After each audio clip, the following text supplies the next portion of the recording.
सबका प्यारा तिरंगा है।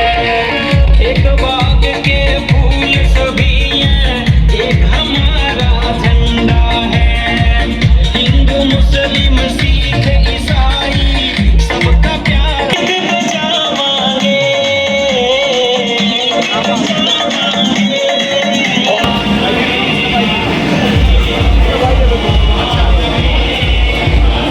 सुन ले कान खोल तेरी ईद बचावांगे।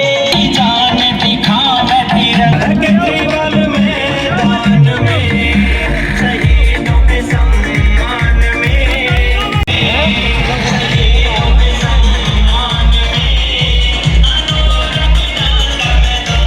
आज तिरंगा यात्रा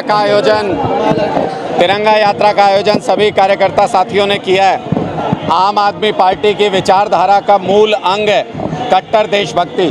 देश के लिए सब कुछ कुर्बान है। शहीदों की याद में आज ये तिरंगा यात्रा कलायत के गांव बाड़ू में निकाल रहे हैं और हमारे सभी कार्यकर्ता साथी देशभक्ति की भावना से ओतप्रोत होकर के इस तिरंगा यात्रा में हिस्सा ले रहे हैं, इस उम्मीद के साथ कि देश में मूलभूत सुविधाएं उपलब्ध करा के देश बनता है लोगों से। देश ईंट पत्थर से नहीं बनता, देश इमारतों से नहीं बनता, देश लोगों से बनता है। और आम आदमी पार्टी का मानना है कि देश के लोगों को मूलभूत सुविधाएं देके देश को तरक्की की तरफ ले जाया जा सकता है। उसी भावना से ओतप्रोत होकर के शहीदों को याद करते हुए आज ये तिरंगा यात्रा निकाली जा रही है।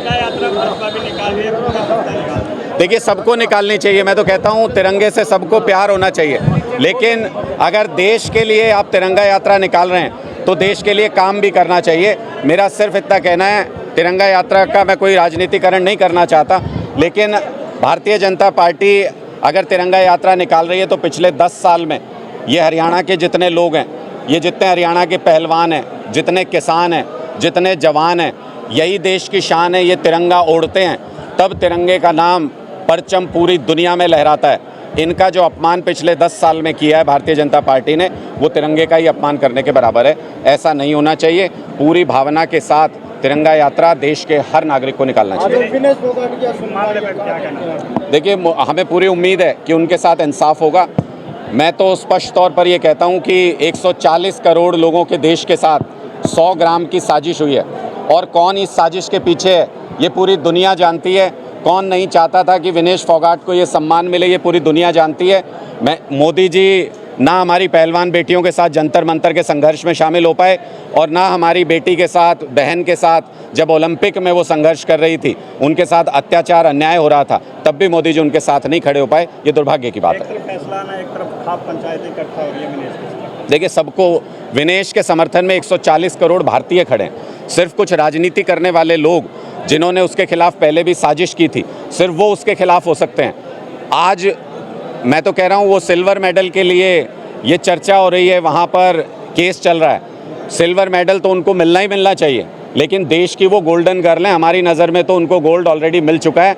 देश में ज़ोरदार स्वागत उनका होगा और वो इतिहास के अंदर गोल्डन अक्षरों में उनका नाम लिखा जाएगा। वो आगे आने वाले समय में खिलाड़ियों के लिए भी और सभी देशवासियों के लिए एक प्रेरणा बनेंगी। बाबाओं की राजनीति बीजेपी ने दोबारा से करनी शुरू कर दिया था, चाहे शिक्षा वाला बाबा हो या बिना। देखिए, मुझे लगता है कि सारे सम्मानित लोग हैं। हर धर्म का, हर वर्ग का सम्मान किया जाना चाहिए। जो धर्म का काम करते हैं, लोगों की उनमें आस्था है, उन सब का हम सम्मान करते हैं। राजनीति के लिए धर्म का प्रयोग नहीं होना चाहिए। आज क्या संदेश देना चाहेंगे?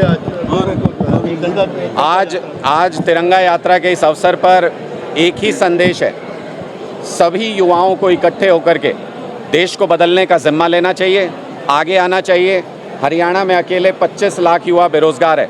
अगर उनको ये लगता है कि देश को बदला जा सकता है, हिम्मत और मेहनत की ज़रूरत है, तो उन सभी को हम उनका आह्वान करते हैं कि सारे एकजुट हों और देश को आगे ले जाने के लिए इकट्ठा हों। देश की राजनीति में भी परिवर्तन लाएं और देश तरक्की कर सके, उसके लिए भी अपना पूरा योगदान दें।